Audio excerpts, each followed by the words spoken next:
Hi guys, we're out here on a DIY backcountry spring bear hunt in the middle of nowhere in Idaho, and we're lucky enough to harvest a nice bear yesterday. And yeah, what we're using for heat is the Pyro Rock Stove. We had it set up in the tent. I just tore it down so I can kind of do a quick, setup, show you kind of how it works. But normally this comes straight. You roll it to about a 6 to 7 inch base diameter, and it's about 15 inches to 16 inches long. To give you an idea, it'll come in a nice bag that's a multi-purpose bag. You can use it in camp like we are right now for water storage. But it's a good durable bag that serves multiple purposes once you get into camp. But setup's pretty easy. I'm not doing this for speed here, but it just comes with a, you just gotta stick it in the joint. I don't usually start it as a tip square. I square it up.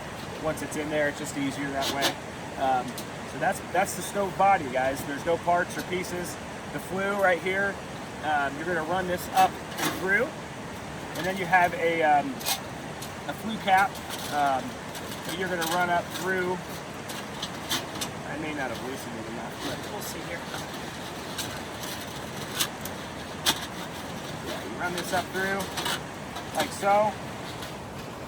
You can see you've got room for your spark arrestor and dampener there. You're going to tighten these up.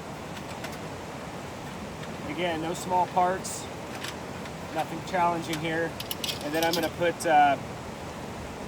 put these S clips on. These are going to be for the how the door operates, slides up and down. Put one on there. I'm going to put one on right here. And then my door, simply slide up and down, just like that. We do have some mesh that will cover this from any sparks jumping outside. You don't want that to happen, but I'm not showing that here in this video. The door slides up and down. You then have 3 titanium stakes. These only weigh a few grams a piece, so all 3 of them together are less than an ounce. So these are not required, but they help a lot. They add a lot of stability. I can't do this into the wood here, but once you install these stakes, and then there's one in the back, it allows you to manipulate the door really easily. If you're loading a big cord of wood, or a cord of wood, split of wood, you're racking against the stove. It's got a lot of stability, it holds it down.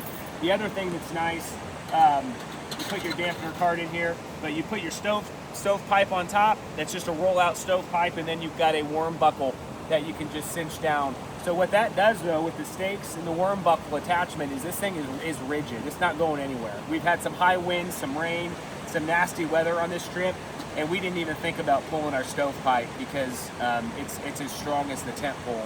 If this thing goes, the whole tent's going. So that's the Pyro stove. I'm going to show you guys also Excavation Mode. It allows us to have an insulated coal bed. It allows the fire and the coals to last for hours longer. In most scenarios, depending on what kind of wood you're burning and the condition of it.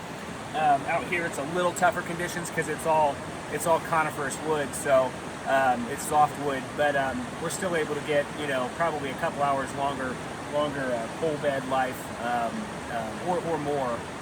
But the excavation mode allows us almost to double the size of our stove. For every inch that you dig below this stove, you add about 250 cubic inches of space. Most stoves on the market today are between 700 and 1,000. So we're digging down 4 inches, that's 1,000 cubic inches.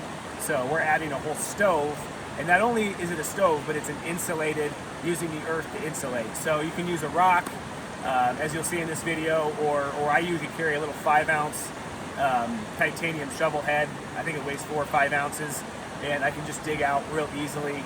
Takes a few seconds, and you've doubled the size of your stove.